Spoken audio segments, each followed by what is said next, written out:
Hey gardening friends, it's time for the pollinator bed April checkup. I thought we'd start in the back today because I found a plant that is blooming, and it's April 17th. It's like 48 degrees, whereas a week ago it was 84. So spring in Western New York. We've had a week of rain, which we needed. We got a little over 2 inches. And this plant that I'm looking at, this was new. I got it last year. This is the yellow root. Now this is going to be a ground cover. And it's woody. And even though I had it covered, somehow the rabbits got in there and have nipped it off. You can see a couple of spots, but you can see that it is blooming. So it made it through the winter, starting to leaf out. So I'm pretty excited about this one. We'll see how it does. Now the question is, do I leave it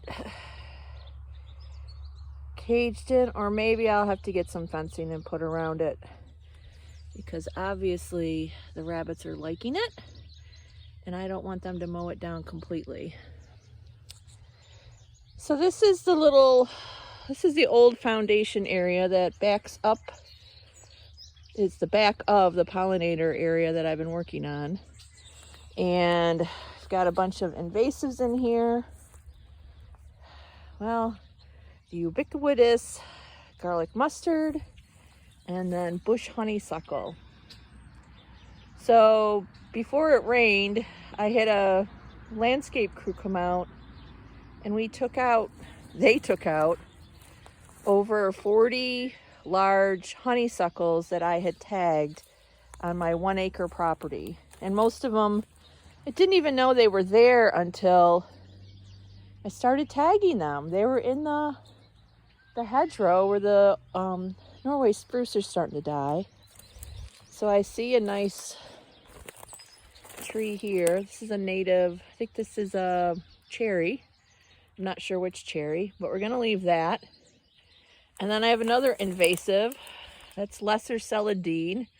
It's starting to pop up, and that's a bear to get out. It's got little tubers in the ground, and you really have to dig up an area and then stay after it.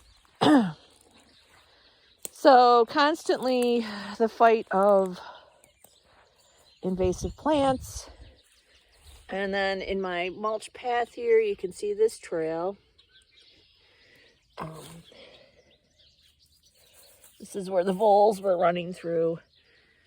So they have been in this garden. So the forsythia did pretty well. I just debated taking out this large one, but it does get covered by a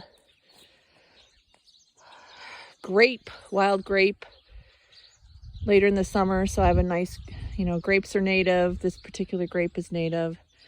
It's good for variety of lepidopteras.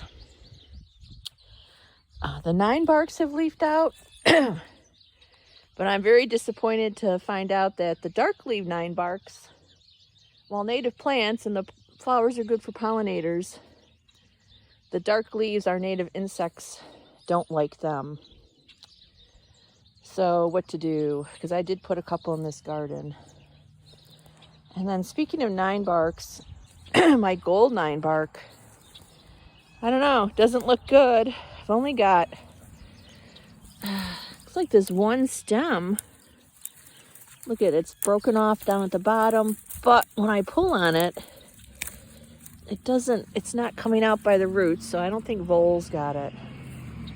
So gonna have to do a little sleuthing on that. It might just be some kind of disease, and maybe it'll just be better to dig it up and replace it. On the plus side, got another little cherry seedling here, so I think I'm gonna cover that up so the rabbits don't eat it. The Christmas ferns are starting to send fronds up. So I put in, I think 10 last year that I had gotten from our local Soil and Water. Okay, here's an ostrich fern. So I've got ostrich fern in here too. Now we had, I think this was the maidenhair. I don't see maidenhair coming up yet. This is Canada anemone. And then this was one of the shade asters. I think this is the white aster that will take the shade. So I also had a couple of small spice bush shrubs that I got from Soil and Water last year. And we put them in here. And yay, they're starting to show some leaves. At least that one. That one doesn't have anything but, oh, down at the base. This one has some leaves. And then this was the biggest one. And yay, it has leaves. So I would really like to get some more spice bush and replace these forsythia. And I don't know, I think this could possibly be all garlic mustard seedlings. Yikes.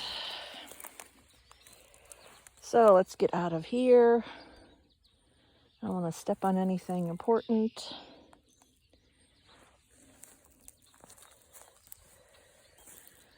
And here we've got, this was the little oak fern that I put in last summer. It's a small fern. Of course, we have the Calacanthus. It'll be blooming in a couple weeks. This is Dame's Rocket. Naturalized or invasive, however you want to deal with it. The birds do like it though, and I mean, not the birds, the pollinators, but yeah, the goldfinches like the seed. This is my, one of the native mints. Showy goldenrod. So I've left the stalk so I know where to be looking for things. And I was very excited looking over here. I believe, well, this is where my flat top asters are living. And they are sending up a lot of, at least I hope it's the flat top asters. Pretty sure it is, because again, I left the stalk so I knew what was here. I do have milkweed in this bed, but they are notorious for coming up late. The aromatic asters coming up. The clover looks pretty good.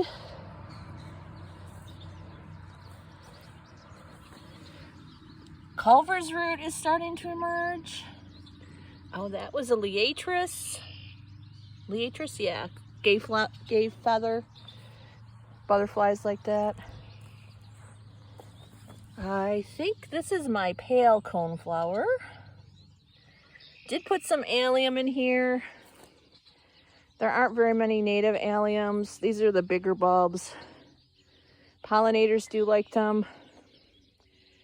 And we've got some, this is where the milkweeds were. Right now we've got the white clover. And when I cut down my coneflowers out front, I brought some of the stalks and I just left them here. I thought, well, if there's any viable seed left, maybe they'll make themselves happy in here. Again, this is one of the native goldenrod that's just blew in. And then back in here, this is an old flower bed. This is where the white chemisia will be in a couple of weeks, but daffodils, grape hyacinths, a few regular hyacinths have survived being here. I think the vast majority of perennials are long gone. And then what's really troubling is that my nemesis, the garlic mustard, is actually starting to bloom. And it's only the middle of April. Because look at, here we go. Where's that one? So, need to get out here, and there it is. Yeah, it's already starting to bloom. I thought I had another 2 weeks, but it's 2 weeks early. And we've got quite a bit of it. So, even though it's 48 degrees out today, I think I know what I might be doing. But let's look at this. This is where I had cardboard last year. It hasn't quite degraded. And there are some seedlings on top of it, but it doesn't look like the rest of the area around it. Also, same with the mulched areas. Yeah, there's a few stray guinea flowers that came from the old flower bed. Okay, this is, I always get these mixed up. Calacanthus. The deer and the rabbits did a number on it. They gave it a good pruning. So I think I'm going to leave the fence up. The rose has leafed out. I did come in, I think earlier in the week, maybe it was Tuesday, and I re-sprinkled white clover in here. Now the very tiny seedlings, that's the white clover. The bigger ones are garlic mustard. Here's another culver's root that's a little bit more advanced. Gets a little bit more sun maybe. And we did put some Chemicea in here. I see I need a stepping stone or two so I can cross this area without compacting soil.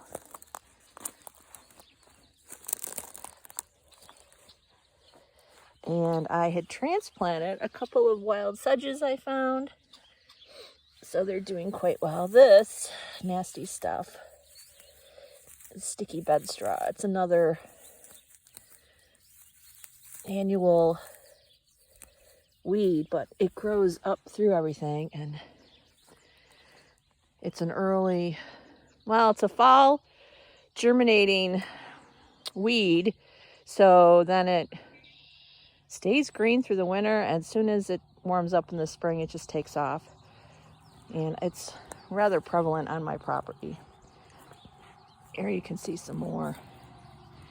They call it sticky bed straw because if I had gloves on, it'd be sticking to my gloves. And it has a very thin stem, and it's hard to get it out by the root. Well, let's see what else is going on in here. Well, I think that's a good overview. Things are actually starting to come up. So, establishing a new bed, definitely getting in and getting those early weeds out. It'll allow your perennials to get established. And I was going to make a little rock pile here for insects, critters. I think I'm going to make a little cairn.